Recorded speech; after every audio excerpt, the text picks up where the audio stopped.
Dear brothers and sisters in the Lord, ప్రభునందు ప్రియమైన సహోదరి సోదరులారా, today's verse for our meditation is taken from the book of Psalms 37 verse 3. ఈ రోజు మన ధ్యానం కొరకు 37వ కీర్తన 3వ వచనం నుండి తీసుకొనబడింది.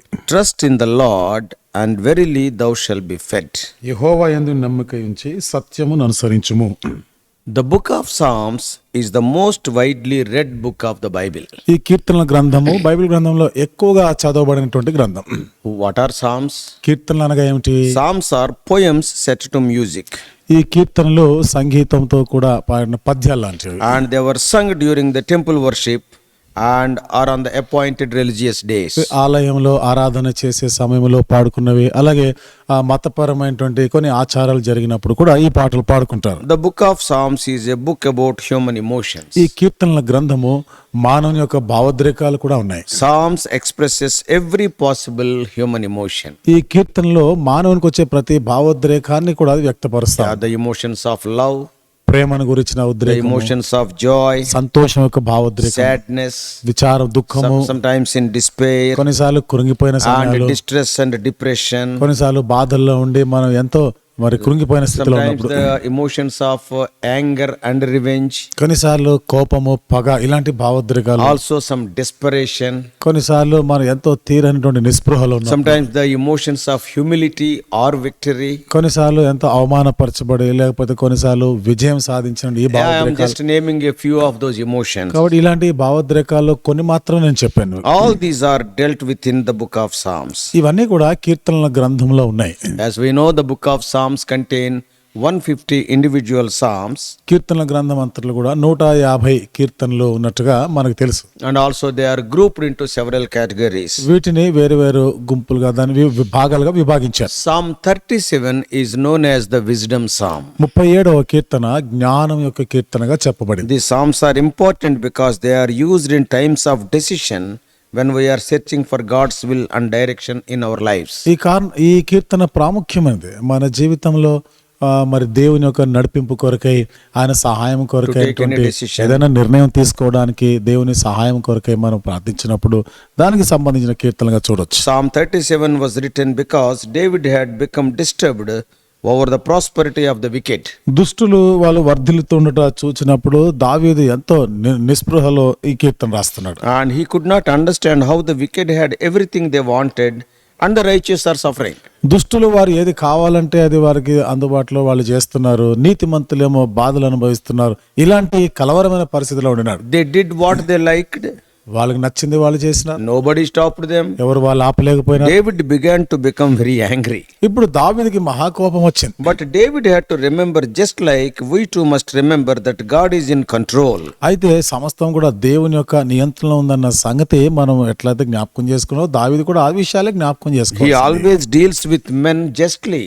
ఆయన ఎప్పుడు కూడా మనుషులతో ఎంతో నీతి న్యాయముగానే వ్యవహరించారు. It may not be on the timetable we think it should be, but God always does things on his time. ఇది మనం అనుకున్నట్టుగా మనం అనుకున్న సమయంలో కాదు, కానీ దేవుడు అనుకున్నట్టు దేవుని సమయంలో అది జరగాలి. Have you noticed how often the word of God calls us to trust in the Lord? నువ్వు ఎప్పుడైనా కానీ మరి దేవుని యందు నమ్మకం ఉంచాలని అనేక పర్యాలు దేవుని వాక్యం రాయబడిన ఈ సంగతి గమనించావు. We have to believe what he says in the scriptures. లేఖనాల్లో ఆయన చెప్పిన దాని యందు నమ్మకం ఉంచాలి. It is to have faith in what all he says. ఆయన చెప్పిన వాటిపైన విశ్వాసం ఉంచాలి. David knows that trusting in the Lord is the only secure place we have in a world that lies in the evil one.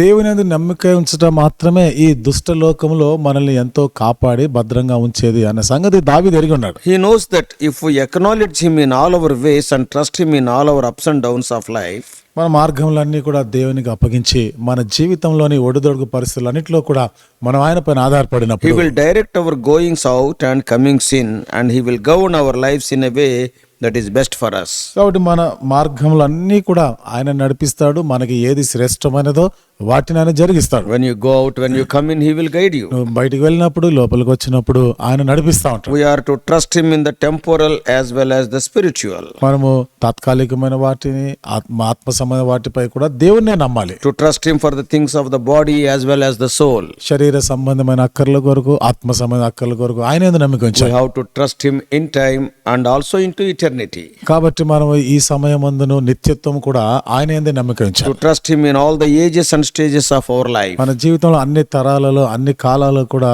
మనం దేవుని నమ్మాలి. To trust Him in the insignificant menial tasks of the day as well as great decision that we face as in life. చిన్న చిన్న పనుల్లో గానీ మన జీవితంలో తీసుకునే పెద్ద పెద్ద నిర్ణయాలు అన్నిటిలో కూడా దేవుని యందు నమ్మకం And ఉంచాలి. we have to trust Him in every aspect of His great plan of salvation, for He knows the plans He has for us. ఆయన చేసిన ఈ గొప్ప రక్షణ ప్రణాళికలో జరిగిన కార్యాలు అన్నిటిపై నమ్మకం ఉంచాలి. మన కొరకే ఆయన గొప్ప ప్రణాళిక కలిగి ఉన్నాడు, అది నమ్మాలి. He wants us to trust Him, మనము ఆయన యందు నమ్మకం ఉంచాలని కోరుతున్నాడు. to believe His word, ఆయన మాట యందు నమ్మకం to ఉంచాలి. have faith in Him even when we don't understand. మనకు అర్థం కాకపోయినా కానీ దేవుని యందు నమ్మకం ఉంచాలి. It is through faith in the Lord and submission to the Spirit that we can feed on the word of God by faith and with thanksgiving. దేవుని యందు విశ్వాసం ఉంచుట, ఆయన వాక్యం నమ్ముట ద్వారానే కృతజ్ఞతాపూర్వకంగా మనము ఆయనపై ఆధారపడి ఆయన నమ్ముకోగలం. Then we can be nourished with the gospel of His great salvation and we can rest in His love. అప్పుడు గొప్ప రక్షణ సువార్త యందు మనం పోషించబడి ఆయన యొక్క ప్రేమను మనం అనుభవించగలం. And we are able to do this in the knowledge that He is with us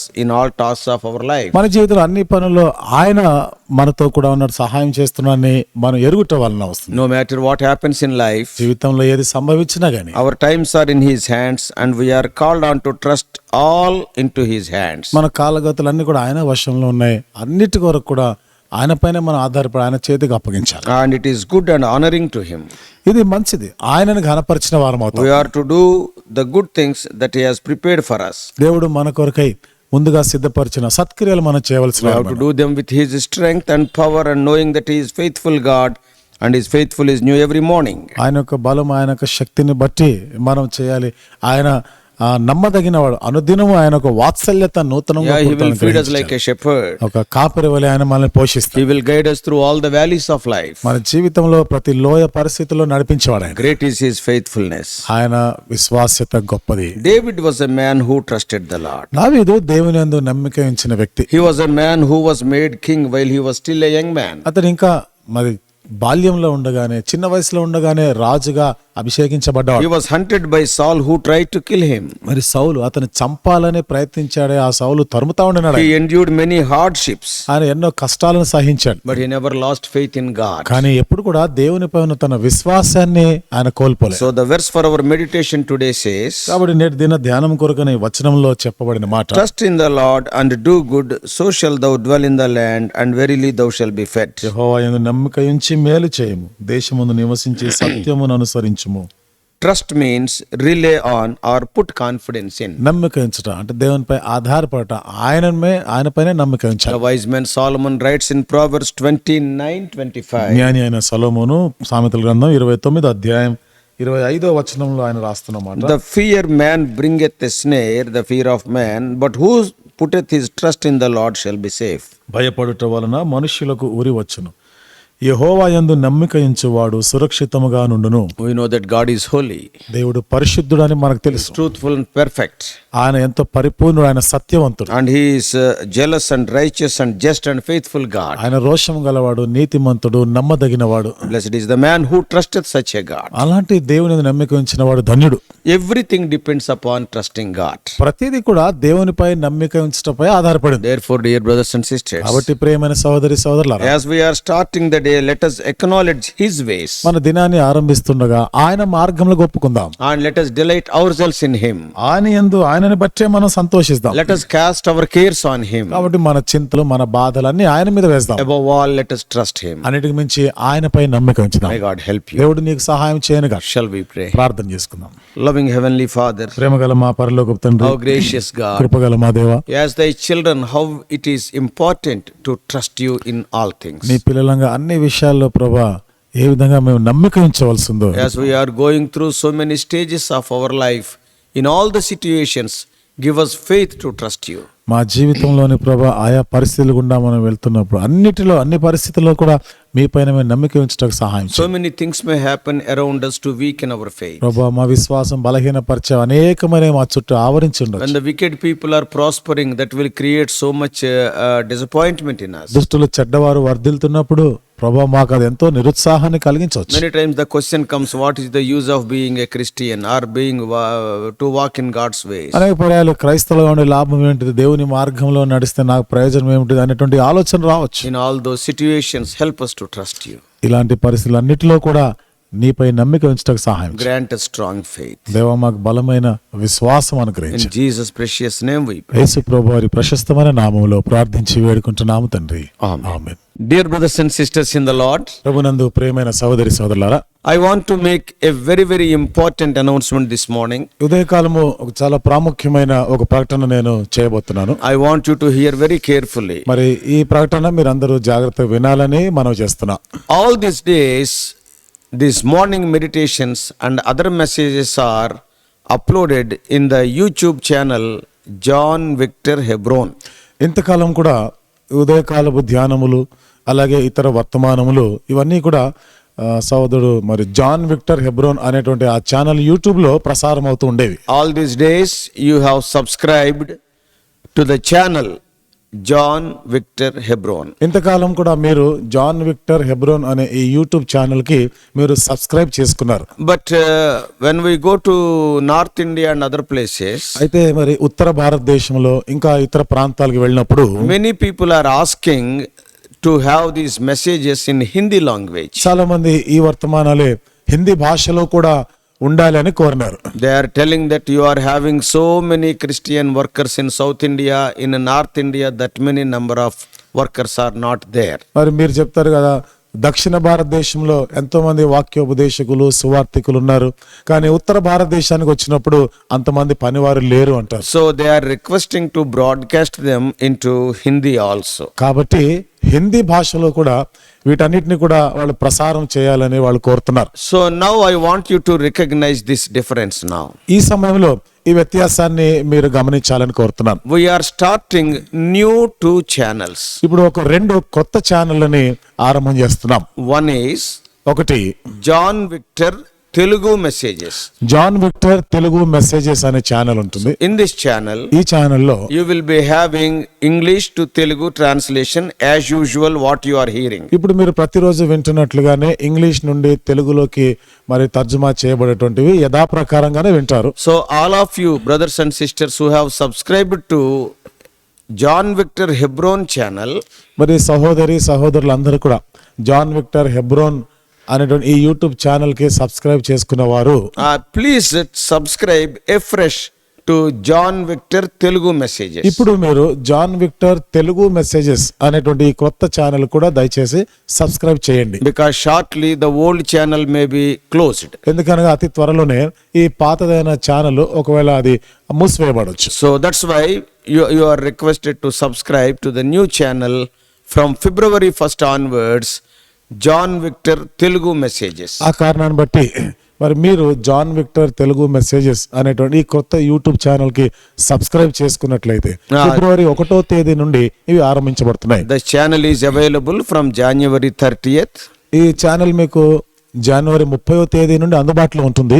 And from February 1st the broadcasts will be in that channel. ఫిబ్రవరి 1వ తేదీ నుండి ఈ ప్రసారాలు అందులోనికి వస్తుంటాయి. And the second important thing is, రెండవ ప్రాముఖ్యమైన సంగతి, for the dear ones who want to hear in Hindi language, మరి హిందీ భాషలో ఈ వర్తమానాలు వినాలని ఆశపడేవారు we are starting another channel for them. వాళ్ళ కొరకు మరొక ఛానల్ ని కూడా ఆరంభిస్తున్నాం. That is John Victor Hindi Messages. అది జాన్ విక్టర్ హిందీ మెసేజెస్ అనేటువంటి ఛానల్ That పేరు. is the name of the channel. అది ఛానల్ యొక్క పేరు, John Victor Hindi Messages. John Victor Hindi messages అనే So all YouTube the dear ones who want to hear in Hindi language, you can subscribe to that channel separately. కాబట్టి హిందీ భాషలో ఎవరైతే వినాలని కోరుతున్నారో మరొకసారి మీరు జాన్ విక్టర్ హిందీ మెసేజెస్ అనే ఛానల్ కి కూడా సబ్స్క్రైబ్ చేసుకోవాల్సి ఉంటుంది. And in that channel you will be hearing from English to Hindi. ఆ ఛానల్లో ఇంగ్లీష్ నుండి హిందీలోనికి వర్తమానాలు మీరు వింటారు. Because we are living in the end days, we are trying our level best to convey the gospel message to as many people as possible by all means. అంత దినాల్లో ఉంటున్న కారణాన్ని బట్టి సాధ్యమైనంత ఎక్కువ మందికి ఎక్కువ దూరం వరకు కూడా ఈ యొక్క వర్తమానాల్ని ఈ సువార్తని మనం వాళ్ళకి ప్రకటించడానికి అన్ని విధాలుగా ఉపయోగించుకుంటూ ఈ సాధనాలు ఉపయోగించుకొని వాళ్ళకి వినిపించాలని ఆశపడుతున్నాం. God has given this wonderful technology in this 21st century. దేవుడు 21వ శతాబ్దంలో ఎంత అద్భుతమైనటువంటి ఈ సాంకేతికమైన పరిజ్ఞానం ఇచ్చాడు. Let us make use of this technology prayerfully for the propagation of the gospel and also for the establishment of the believers. కాబట్టి ఈ టెక్నాలజీని ప్రార్థన పూర్వకంగా సువార్త ప్రకటించబడేదానికి, పరిచర్య విస్తరించబడేదాని కొరకై మనం ఉపయోగించుకుంటాం. So please recognize or remember these things. కాబట్టి ఈ సంగతులను దయచేసి మీరు గుర్తుపెట్టుకోవాలని మనం చేస్తున్నాం. Telugu brothers who have subscribed to John Victor Hebron, please shift and make fresh subscription to John Victor Telugu message. ఇంతవరకు కూడా మీరు ఏదైతే వింటున్నారో ఇవి వర్తమానాలు వినడానికి ఇప్పటి నుండి మీరు జాన్ విక్టర్ తెలుగు మెసేజెస్ అనే ఛానల్ కి దయచేసి మీరు వెంటనే సబ్స్క్రైబ్ చేసుకోండి. More than 16,600 dear ones have subscribed it so far. మరి 16,600 కంటే ఎక్కువగానే మన ప్రియులైన వారు ఈ ఛానల్ కి ఇప్పటికే సబ్స్క్రైబ్ చేసి ఉన్నారు. So I request all of you to subscribe afresh to John Victor Telugu messages. కాబట్టి ఇప్పుడు మీరు అందరు కూడా జాన్ విక్టర్ తెలుగు మెసేజెస్ అనేటువంటి ఈ ఛానల్ కి దయచేసి సబ్స్క్రైబ్ చేసుకోవాలని మనం చేస్తాం. So please remember these important announcements. Almost daily I will be making this. మరి ఈ ప్రాముఖ్యమైన ప్రకటనల్ని దయచేసి మీరు గుర్తుపెట్టుకోవాలని, గమనించాలని మనం చేస్తున్నాను. అనుదినం కూడా ఈ ప్రకటనని నేను చేస్తూ ఉంటాను. Yeah, for a month or two I'll be making these announcements so that all may be shifted to the new channels. 1-2 నెలల వరకు ఈ ప్రకటన నేను చేస్తూ ఉంటాను. తద్వారా ఇంతవరకు మీరు వింటున్న ఈ ఛానల్ నుండి ఈ క్రొత్త ఛానల్ కి మీరు బదిలీ కావాలి, కొత్త ఛానల్ కి subscribe చేసుకునటానికి. May God bless you. దేవుడు మిమ్మల్ని దీవించును గాక.